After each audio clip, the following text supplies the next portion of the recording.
আসসালামু আলাইকুম বন্ধুরা। আজকে আমাদের বাংলাদেশি পাসপোর্ট সৌদি আরব থেকে আপনি কিভাবে করবেন এবং কি কি লাগে সেই বিষয়ে কথা বলবো। আমি কিছুদিন আগে বাংলাদেশ এম্বাসিতে পাসপোর্ট করতে গিয়ে ওখানকার একটা ভিডিও দিয়েছিলাম।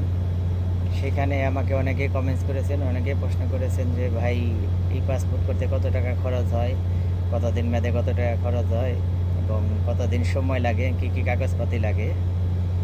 তো আমি সেই বিষয়ে আপনাদের সাথে কথা না বাড়িয়ে আমি ওখানকার সরাসরি আপনাদেরকে লাইভ দেখাই দিই। ওখানে ওই এম্বাসিতে স্ক্রিনে লাইভ দেখানো হয় আপনার সব কিছু নিয়ম কারণ, কত টাকা খরচ হবে, কী কী কাগজপাতি লাগবে এবং কতদিন সময় লাগবে, বিস্তারিত ওখানে টিভিতে আপনার লাইভে দেখানো হয়। আমি সেই লাইভটা সরাসরি আপনাদেরকে দেখায় দিই। আশা করি আপনাদের ভালো লাগবে এবং সবাই উপকৃত হবে। ভিডিওটি দেখে যদি আপনাদের ভালো লাগে এবং উপকৃত হন, তাহলে আরও বাংলাদেশি ভাইদেরকে দেখার জন্য সহযোগিতা করবেন। আমি সৌদি আরব থেকে বলছিলাম, সৌদি আরবের এম্বাসিতে আপনি কীভাবে করবেন সেই প্রচেষ্টার কথাই বলছিলেন। শেয়ার করে অন্যদেরকে দেখার সুযোগ করে দেবেন। ধন্যবাদ।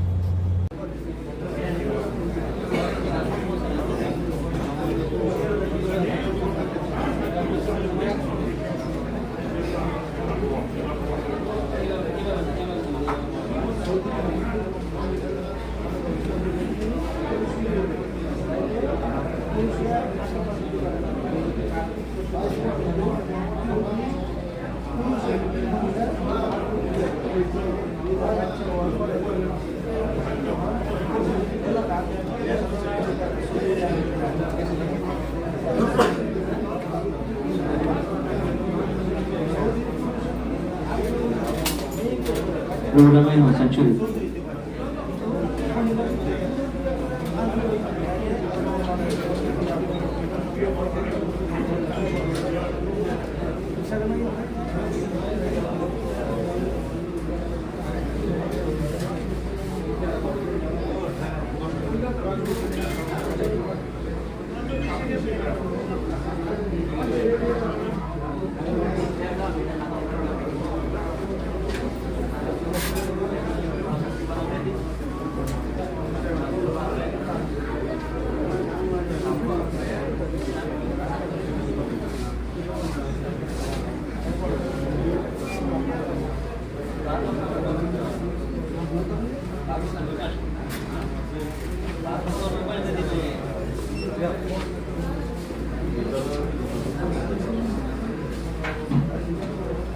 মহাপ্রভু